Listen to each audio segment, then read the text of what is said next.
The morning of two couples starts with cuddles and whispers, but it turns out, this guy was just dreaming. Meet Cameron, his dad Hunter, and mom Carol. Hunter forced Cameron that he should join school after the summer break. Irritated by his dad, Cameron then leaves.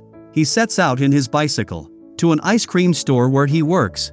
His boss, who's the owner of the shop, asks him to close the shop tonight, but Cameron denies it, saying, I have a date. With who? Diane. While on the other side, an unknown woman shows up next to his house. Cameron then went back home and saw Diane, a gorgeous woman, lying on her recliner.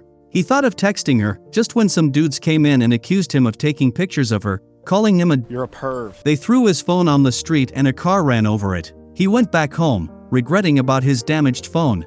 As he peeped out of the window, he saw a beautiful woman stripping off her clothes, so he turned off his lights to avoid visibility and went back to check on the lady. Suddenly mom showed up and turned on the lights. She informed about the dinner and left. As soon as he turned off the lights again and went back to check on her, she was directly staring at him, which spooked him. He went downstairs to have a dinner with his family. Mid-conversation with his family, someone rang the doorbell and Cameron went to check. He peeped through the hole. It was that same lady whom Cameron was stalking earlier. He was panicked, but still he opened the door and out of nowhere it was Diane. She showed him his text and asked him for a pizza together. Cameron was still confused of it. As they shared a pizza, the conversation drifted toward the times Cameron had glimpsed Diane naked. The topic, though awkward, was handled with playful banter. Just then, a guy named Martin walked, so she left abruptly. When they came back, Diane wanted to get close to Cameron, so leaned in and was about to tell something really intimate just when Cameron noticed the mysterious woman from before, lurking between the parked cars. Panic surged through him. This made him bolt back to his house, slamming the door to his room behind him. As Cameron looked out of the window, she was still staring at him, which spooked him. Another glance, she was gone, but appeared just behind him in his room, scared by which, Cameron held a flashlight for defense. She asked if he enjoyed watching her undress, but Cameron quickly denied it. Her tone shifted as she threatened to tell his parents about his voyeurism unless he gave her a ride. Left with no choice, he agreed. As they drove, tension filled the car. She guided him to a deserted hotel, where she took his keys and disappeared inside after someone opened the door for her. Suspicion gnawed at Cameron, so he decided to follow her. Just as he approached the door, a man suddenly appeared from the inside, causing Cameron to retreat quickly to the car. He locked the doors. Man pleaded for help when he saw the woman emerge. To his horror, she attacked the man, sinking her teeth into his neck and drinking his blood. Cameron tried to flee, but she stopped him, insisting he drive her home and warning that he'd be giving her rides from now on. When they arrived, she kissed him, telling him to trust her. The next morning, his mom said his dad wanted to talk. Cameron's heart sank as he remembered the bloodstain on his car window. As his dad confronted him, Victoria, their new neighbor, suddenly appeared. She made excuses, then suggested his dad that she will cover the car insurance in exchange for Cameron giving her rides whenever she needed. This offer was impressive for Hunter. At work, Cameron's boss tried to ask about his date, but before he could respond, Martin appeared, wanting to talk. Martin confessed he wanted a second chance with Diane, so Cameron approached her, and she agreed to meet him again. Later that night, Cameron was driving with Victoria to another building. As she went upstairs, Cameron waited in the car until, suddenly, a man plummeted from above, blood splattering on the window. Back home, as Cameron was getting into bed, Victoria appeared out of nowhere. She revealed her true purpose in the neighborhood. She was a vampire, turned at 16, and had been hunting the vampires who killed her boyfriend for refusing to join their group. At 247 years old, she asked Cameron to keep her secret as she continued her mission of vengeance. Finally, she left. The next morning, Martin woke Cameron up by tapping him on the shoulder, showing him a text exchange with Diane. Nervous about meeting her, Cameron asked Martin to join him for support, and Martin agreed. That night, Cameron went vampire hunting with Victoria, feeling more confident than before. As they prepared, Victoria warned him that the last vampire, the one who killed her boyfriend, would be the hardest to find. During the hunt, Cameron's overconfidence started to show. He was being reckless, causing Victoria to calm him down, though he continued to act foolishly.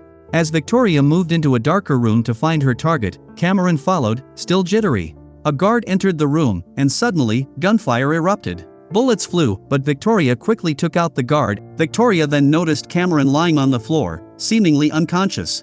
Panic surged through her. She realized he was only pretending to play dead. She warned him not to repeat this or he might die. When they got back home, Cameron proposed for a help to be picked up by her to get out of a situation. The next day her colleague Liz asked him out for a concert, to which he denied. At night, in a restaurant.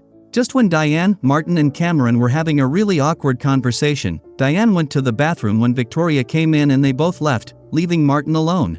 While walking in the parking lot, she shared her heart that sometimes love is never reciprocated. Victoria took Cameron to his workplace, where the bullies were eating ice cream. She mocked them, provoking a fight between Cameron and Chad.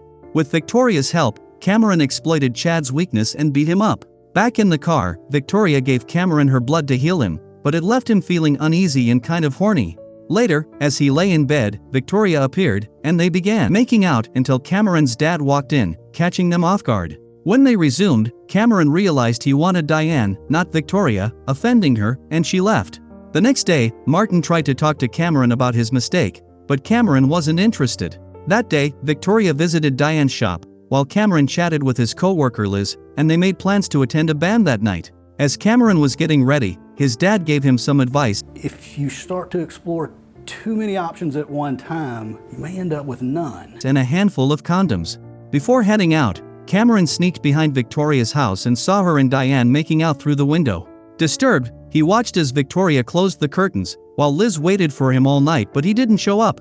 The next day, Cameron straight denied her for his help. This angered Victoria to lash out at him, and she warned him to "Don't try me." Cameron approached Martin, convincing him to help set up a date with Diane.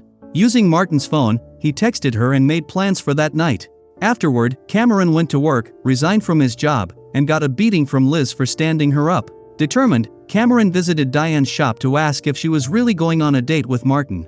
She replied, "Yeah, I think I will." Feeling a mix of pride and recklessness, Cameron bought himself a new iPhone. His mom was proud, despite the fact that he was just a guy who had quit his job and was now chasing after a bunch of girls. Later that evening, Cameron set up Martin for the date, guiding him through a phone call using AirPods.